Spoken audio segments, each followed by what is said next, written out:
बिस्मिल्लाहिर्रहमानिर्रहीम। मेरा नाम इमरान ख़ान है और मैं सबको ये बात बता दूं कि दूध डेयरी सिग्नल के पास हमारा एमपी ऑफ़िस खुला है और रिपब्लिक डे के मौके पर इसकी ओपनिंग की गई है। और जितने लोगों को कलेक्टर ऑफ़िस के पास आने में दिक्कत होती है, दुश्वारी होती है, तो उन्हीं की सहूलत के लिए ये ऑफ़िस खोला गया है। तो आप लोगों से रिक्वेस्ट है कि आप जब भी अगर आपको दूर हो वहाँ आने के लिए तो आप यहाँ आ सकते हैं दूध डेयरी सिग्नल के पास। 26 जनवरी के मौके पे तमाम औरंगाबाद के शहरियान और भारतीय नागरिकों को जो है तो रिपब्लिक डे की जो है तो मुबारकबाद देता हूँ। साथ ही साथ आज औरंगाबाद के जालना रोड एक लोगों की सहूलत के लिए एक अहम रोड के ऊपर जो है तो खासदार इम्तियाज़ जलील साहब के ऑफ़िस का जो है तो इनाग्रेशन यहाँ पे आज उनके हाथों से हुआ। उसके लिए भी मैं जो है तो खासदार इम्तियाज़ जलील साहब और मजलिस इत्तेहादुल मुस्लिमीन के तमाम जिम्मेदारान को जो है तो मुबारकबाद देता हूँ। सर्वप्रथम औरंगाबाद शहरवासियांना प्रजासत्ताक दिनाच्या हार्दिक शुभेच्छा। आज सांगायला खूप आनंद होतोय की जालना रोड औरंगाबाद या ठिकाणी माननीय औरंगाबाद जिल्ह्याचे लोकप्रिय खासदार इम्तियाज़ जलील साहेब यांचं या ठिकाणी आज संपर्क कार्यालयाची ओपनिंग झाली आहे।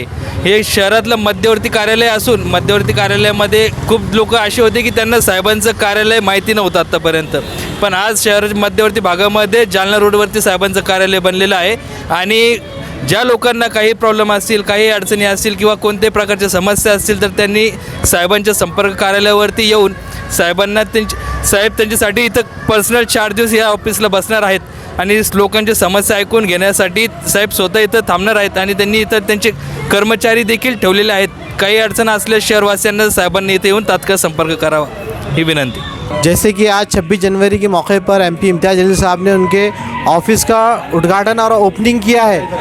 ये सेकुलर होने का सबूत एमपी इम्तियाज़ जलील साहब ने दिया है आज कि उनके ऑफिस को, उनके दफ्तर को आज 26 जनवरी के मौके पर उन्होंने ओपन किया है और उसका उद्घाटन किया है। जज़ाकल्लाह। अस्सलाम वालेकुम। मैं शारिक अंसारी इम्तियाज़ जलील साहब के मदद केंद्र का सदस्य हूँ मैं, और सदस्य होते हुए ये हमारे पास हमेशा प्रॉब्लम्स आते थे कि ऑफ़िस दूर पड़ रहा है, किसी को मदद लगी मेडिकल लाइन की या एडमिनिस्ट्रेशन एमएससीबी जो भी लगी, तो उनकी पब्लिक की सहूलत के लिए ये ऑफ़िस खोला गया है। और 26 जनवरी की आपको मैं सबको मुबारकबाद देता हूँ रिपब्लिक डे की। शुक्रिया, थैंक यू, जज़ाकल्लाह। आज 26 जनवरी है, काफ़ी खुशी का मौका है। इस मौके पे हमारे औरंगाबाद के एमपी इम्तियाज़ जलील साहब ने आज जालना रोड पे दूध डेयरी के सामने ऑफिस का उद्घाटन किया है।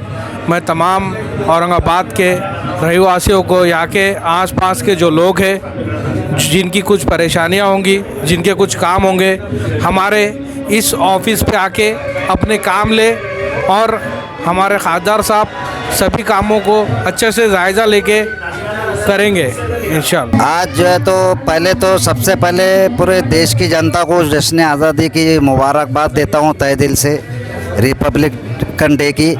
और अल्हम्दुलिल्लाह आज जो है तो हमारे मजबूत खासदार साहब इम्तियाज़ जलील साहब का एक ऑफ़िस तो दिल्ली गेट पर है अल्हम्दुलिल्लाह। और इधर के लोगों को दूर नहीं पड़ना करके एक सहूलत मुहैया कराई हमारे मजबूत खासदार साहब ने। उनकी सोच को माशाल्लाह, उनकी सोच इतनी है कि यहाँ इधर के हिस्से के लोगों को तकलीफ़ नहीं होना करके ऑफ़िस 2 यहाँ पर जालना रोड पर खोले। अल्लाह ताला उनकी सोच को ऐसे ही बरकरार रखे और उनको कामयाब रखे कि उन्होंने जनहित के लिए, लोगों के लिए इधर के सहूलत दी दूसरा ऑफ़िस खोल के। माशाल्लाह अल्लाह उनके इरादों को कामयाब करे और जनहित के काम होते रहे इंशाअल्लाह। हमारे ऐसे खासदार साहब है इम्तियाज़ जलील साहब जो आम आदमी का भी फ़ोन उठाते हैं। औरंगाबाद में पहले खासदार है जो आम आदमी का फ़ोन उठाते। यहाँ नगर सेवक से अगर बात करना है तो पीए से करना पड़ता है, पर हमारे खासदार साहब है डायरेक्ट बात करते। इंशाअल्लाह ये हमेशा हमारे दिलों में आगे भी खासदार रहेंगे इंशाअल्लाह। 26 जनवरी के मौके पे एमपी इम्तियाज़ जलील साहब ने ख़ास तौर से यहाँ पे जो है तो दूध डेयरी के सामने जो है इधर के अपने जालना रोड के ऑफ़िस का उद्घाटन भी किए और ज़्यादा से ज़्यादा अवाम की खिदमत को यहाँ से इस ऑफ़िस से वो अंजाम देंगे। आज जो है तो 26 जनवरी के मौके पे ख़ास तौर से एमपी साहब ने इस प्रोग्राम का आगाज़ किया और ऑफ़िस का उद्घाटन किया। और भारतीय स्वतंत्र दिवस के ऊपर जो है तो यहाँ झंडा वंदन का भी किया गया। 26 जनवरी के मौके पर आप तमाम देशवासियों को बहुत बहुत मुबारकबाद। खासदार इम्तियाज़ जलील साहब की तरफ से भी बहुत बहुत मुबारकबाद। उनका नया ऑफ़िस खुला है, आप लोग इस ऑफ़िस का ज़्यादा से ज़्यादा फ़ायदा उठाएं। यहाँ के लोग जो जिनको पुराने ऑफिस पर आने के लिए मुश्किल होती थी उनके लिए ये न्यू ऑफिस दूध डेयरी सिग्नल पर ये खोला गया है। आप लोग सभी से दरख्वास्त है कि यहाँ के ऑफिस, यहाँ के जितने भी नज़दीक वाले लोग हैं तो यहाँ से ये ऑफिस का फ़ायदा उठाएं। अस्सलाम वालेकुम। सबसे पहले मैं हैप्पी रिपब्लिक डे का आप सभी को जो है शुभकामनाएं देता हूँ। मजलिस इत्तेहादुल मुस्लिमीन के जानिब से यहाँ पर जालना रोड दूध डेयरी पे खासदार इम्तियाज़ जलील साहब इनका ऑफ़िस का यहाँ पे इनाग्रेशन किया गया है और तमाम जितने भी जालना रोड से ये साइड के जितने भी लोग रहते हैं उन सब से गुजारिश है कि आप लोग जो है इस ऑफ़िस से फ़ायदा उठाएं। आपकी जो भी मसले हैं, जो भी आपके कामें रुके हुई है, यहाँ ऑफ़िस खोलने का मकसद यही है कि ज़्यादा से ज़्यादा लोगों तक जो है तो मजलिस इत्तेहादुल मुस्लिमीन पहुँची जाए और लोगों के अवाम के काम किए जाए।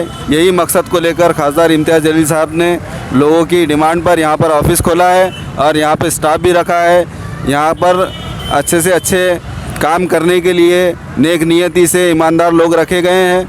आप सबसे गुजारिश है कि यहाँ से ऑफ़िस से फ़ायदा उठाएं। शुक्रिया। मेरे अपने खासदार साहब इम्तियाज़ जलील साहब का बहुत बहुत शुक्रिया। हज़ारे ने अमित शाह को लेटर लिखा है जिसमें शुगर फैक्ट्री का जिक्र किया गया है, क्या है आपके क्या हैं? अन्ना हज़ारे की बैटरी फिर से चार्ज हो गई है और फिर वो आ गए हैं मैदान के अंदर भारतीय जनता पार्टी की मदद करने के लिए। उसमें अन्ना हज़ारे को जिन लोगों ने अन्ना हज़ारे बनाया था वो पिछले इतने सालों से कुंभकर्ण की नींद की जैसा जो सो रहे थे, एक सवालिया निशान तो उठता ही है। लेकिन जो मुद्दा उन्होंने उठाया है वो बात भी सही है कि इस राज्य के अंदर किसानों के साथ कैसी धोखाधड़ी की गई है। अगर उसकी ज़िंदा मिसाल देखना है तो यहाँ पर जो शुगर फैक्ट्रीज़ बड़े बड़े धन्ना सेठों ने, बड़े बड़े राजनीति से ताल्लुक़ रखने वाले लोगों ने और ख़ास तौर से नेताओं ने जो ये ज़मीनें हड़पी है, ये असल में किसानों की जागीर हुआ करती थी। लेकिन उनसे ज़मीनें ली गई, उनको आश्वासन दिया गया कि अब तुम गन्ना लगाओ, हम यहाँ पर शुगर फैक्ट्री लगा रहे हैं, तुम्हें फ़ायदा मिलेगा, 2 पैसे मिलेंगे करके। बाद में कहीं ना कहीं कोई गलत रास्ते के ज़रिए ये ज़मीनें वही नेताओं ने ख़रीदे हैं जिन्होंने किसानों को तो आश्वासन दिया था कि अब तुम्हारी ज़िंदगी के अंदर बदलाव आने वाला है। तो इस मामले की इंक्वायरी तो हाई लेवल की इंक्वायरी होनी चाहिए। लेकिन मैं आपको दावे के साथ कहता हूँ, चूँकि सभी राजनीतिक पार्टी के बड़े बड़े दिग्गज नेता इसके अंदर शामिल है, तो सवाल ये है कि इसकी इंक्वायरी की मांग कौन करने वाला है और कौन करेगा। इसमें भारतीय जनता पार्टी है, इसमें शिवसेना वाले हैं, इसमें राष्ट्रवादी तो पूरी की पूरी डूबी हुई है। आज के दिन महाराष्ट्र के अंदर कॉपरेटिव सेक्टर को किसी ने अगर ख़त्म किया है तो वो राष्ट्रवादी कांग्रेस ने ख़त्म किया है। इन लोगों ने है तो बैंक अपने कब्ज़े में ले लिए है, कॉटन मिल्स अपने उसमें, फेडरेशंस अपने उसमें ले लिए है, बैंक्स अपने कब्ज़े में ले लिए है और अब जो शुगर फैक्ट्रीज़ किसानों की बची थी वो भी पूरी हथिया लिए है। तो सवाल ये है कि जब सभी लोग इसके अंदर शामिल है, सभी राजनीतिक प्रमुख दल इसके अंदर शामिल है, तो कौन किसके बारे में ये करेगा। तू भी खा मैं भी खाता हूँ, इस तरह का मामला चल रहा है। सर, गंगापुर में गन्ने की बड़े पैमाने पर खेती हुई है, लेकिन वहाँ पर शुगर का जो कारखाना है वो बंद है, उस पर क्या कहेंगे? देखिए, मैं आपको यही कहना चाह रहा हूँ कि किसानों को आश्वासन देकर कई 100 एकड़ ज़मीनें हासिल की जाती है कि यहाँ पर हमको शुगर फैक्ट्री लगाना है करके, और किसान इस उम्मीद के ऊपर अपनी ज़मीन दे देता है कि चलिए शुगर फैक्ट्री आएगी, मैं गन्ना लगाऊंगा, 2 पैसे मिलेंगे, मेरा घर परिवार भी चलेगा।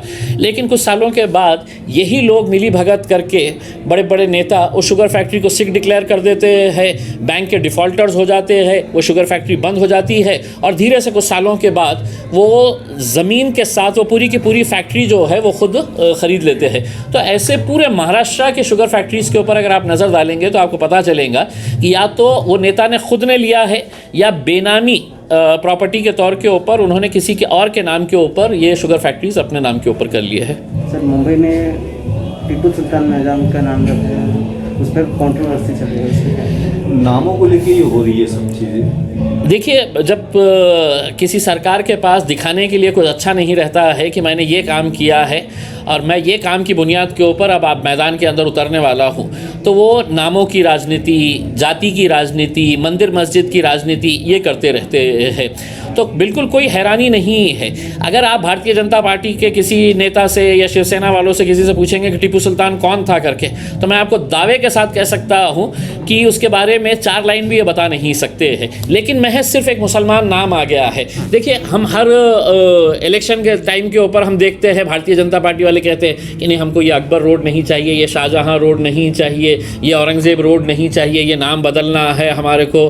तो ये सब जो है ये सिर्फ इलेक्शन को मद्देनज़र रखे हुए ये सब मुद्दे उछाले जाते हैं, ताकि जब हम उनको बेरोज़गारी के बारे में पूछेंगे वो कहेंगे कि नहीं, वो टीपू सुल्तान के बारे में बात करो। हम जब उनसे कहेंगे कि महंगाई बढ़ रही है तो वो कहेंगे कि नहीं नहीं नहीं, हम आपको औरंगज़ेब बिरबल के बारे में बात करेंगे करके, बाबर के बारे में बात। तो ये सब चीज़ें जो है ये सब राजनीति के उस पर है, लेकिन अब जनता बहुत होशियार हो चुकी है। Sir, Aurangabad municipal corporation election आने वाले हैं, आपने कहा है कि जो भगवा झंडा है वो करेंगे। जी, मैं भी चाहूँगा कि जिस भगवे झंडे के नीचे आपने 30 साल है तो महानगर पालिका में सत्ता का मज़ा लूटे है, तो वो आप जाइए लोगों के बीच में और जाकर लोगों को बोलिएगा कि देखिए, औरंगाबाद के अंदर हम 30 साल से इस महानगर पालिका के अंदर थे, शिवसेना, भारतीय जनता पार्टी, और हमने है तो पूरी औरंगाबाद की जनता को हमने दिन में 2-2 वक्त पानी आता है और साफ़ सुथरा पानी आता है। हमने औरंगाबाद की सड़कें कितनी चकाचक कर दिए हैं। हमने जो स्पोर्ट्स यूनिवर्सिटी हमको दी गई थी, वो जब राष्ट्रवादी वाले लेकर गए थे तो हम कैसा मुंह पे उंगली रखकर बैठे हुए थे। क्यों? क्योंकि सिर्फ सत्ता की लालच के अंदर कि हमारी कुर्सी ना चली जाए करके उसमें। तो यही मुद्दे लेकर अब जाइए लोगों के बीच में और बताइएगा कि हम फिर से वापस आना चाहते हैं। तो ये वही हाल होने वाला है जैसा देवेंद्र फडणवीस साहब बोलते थे ना, मी पुनः येईन। तब ये शिवसेना वाले आ रहे हैं, अभी पुनः येईन करके। जो देवेंद्र फडणवीस का नतीजा हुआ है वो औरंगाबाद के अंदर यही शिवसेना वालों का भी नतीजा होगा।